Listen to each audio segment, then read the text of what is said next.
This is Duke University.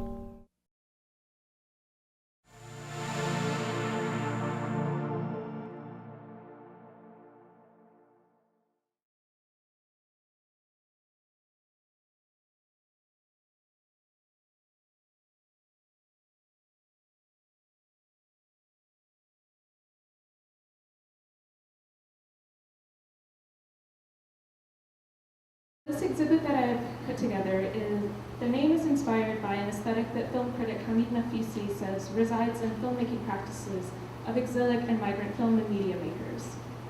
Tactile Optics describes a focus on a, quote, everyday sensuousness that underpins the memory-driven modes by which exilic and migrant filmmakers reflect upon and visually transmit their histories, stories, and experiences.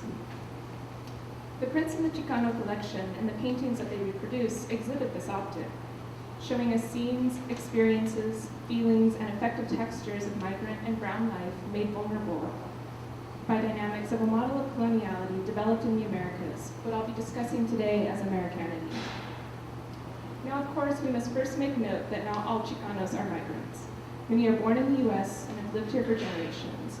But as Chicano art scholar Max Benavides points out, Chicano art and sensibility display a, quote, migrant consciousness that he says synthesizes and moves between cultures and languages. Tactile optics, I claim, allow us to see in the surface images and affective resonances of these works, not so much an essence or quality of being Chicano or Chicana, but rather an experience of exclusion, disbelonging, and the disintegrating effects of a racializing Americanity.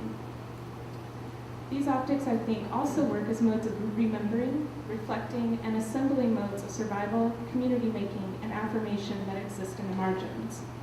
The everyday sensuousness of tactile optics in this collection allow the textures and feelings of brown life and a system of Americanity to come into visibility and to become resources of public memory.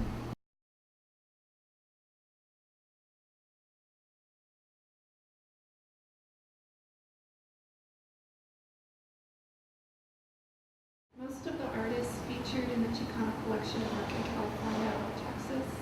Most lived through major events of the Chicano movement in the 1960s and 70s, and many became active in artist collectives or community-based art projects during those years.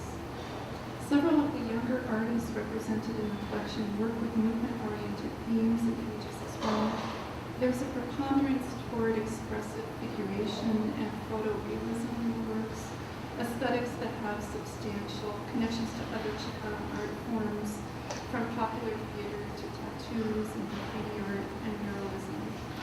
So in terms of its emphasis on prints based on paintings and works on paper, and its fairly well-defined historical and geographical markers, this exhibition provides a focused perspective on Chicano artistic production. The emergence of Chicano art in the 1960s not only resulted in affiliations with other civil rights movements in the U.S., but also with the Mexican student movement and global decolonization struggles. In art history and criticism, an emerging body of scholarship has begun to examine the circulation of aesthetics and artists in the Americas in ways that significantly involve Chicano and Latino art.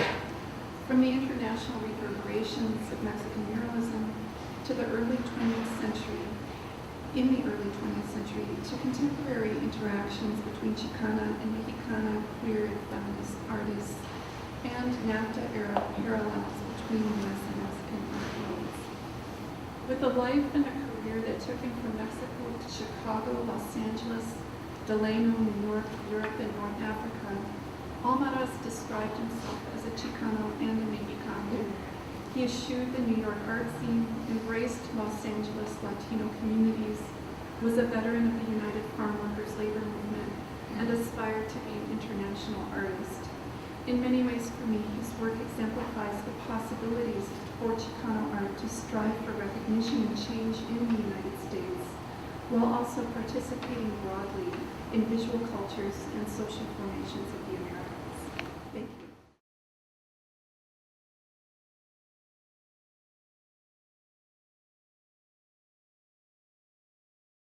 The past 15 years has witnessed a dramatic rise in the scholarship of Latino art. Backed by the publishing efforts of the UCLA Chicano Research Studies Center, initiatives like the Civic Standard Time and Latino Art Now, as well as major exhibitions presented at museums including the Los Angeles County Museum of Art, this scholarship has deepened our knowledge of artists who are too often left out of the histories of American art.